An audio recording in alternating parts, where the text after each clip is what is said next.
Anyway, I'm here to reflect on the submissions that were not submissions, but were reports sent in. And my point is really that those of you who did not make a submission, rest assured that your truths were spoken by others. And those of you that did write in, I want you to know that I hear you.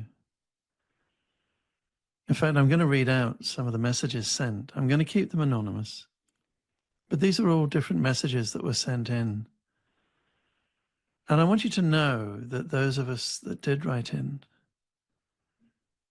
we also, despite even my protections, to make it very factual and such like, we all were re-triggered just by going back to that time and remembering, remember.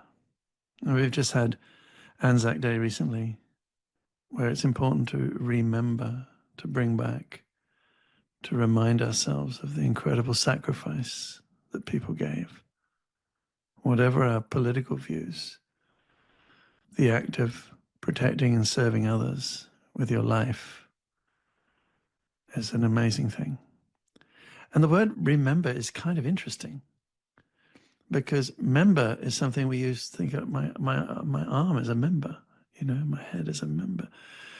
When we remember, we re-embody, we bring back into the body, we bring the lost arm, the forgotten arm into the shoulder, we bring back and we embody again. We cannot think of these times without some part of us reliving it. And we know this from all the trauma research. We know the nervous system gets triggered.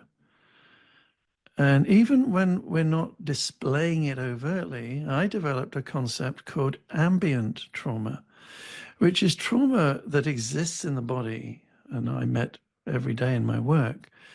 But people are not running around, fighting or flighting or being frozen, but it's a kind of a lower level of the trauma that's there in our tissues. It's there in our nervous system, actually. And every time we touch on these appalling subjects, we are being, as it were, re-triggered at our ambient trauma level. So those of you who did write, I want to really make sure you're taking good care of yourselves. I'm sure most of you are. Most of you are incredibly knowledgeable about all of this now. But I will give a few little tips at the end of this presentation.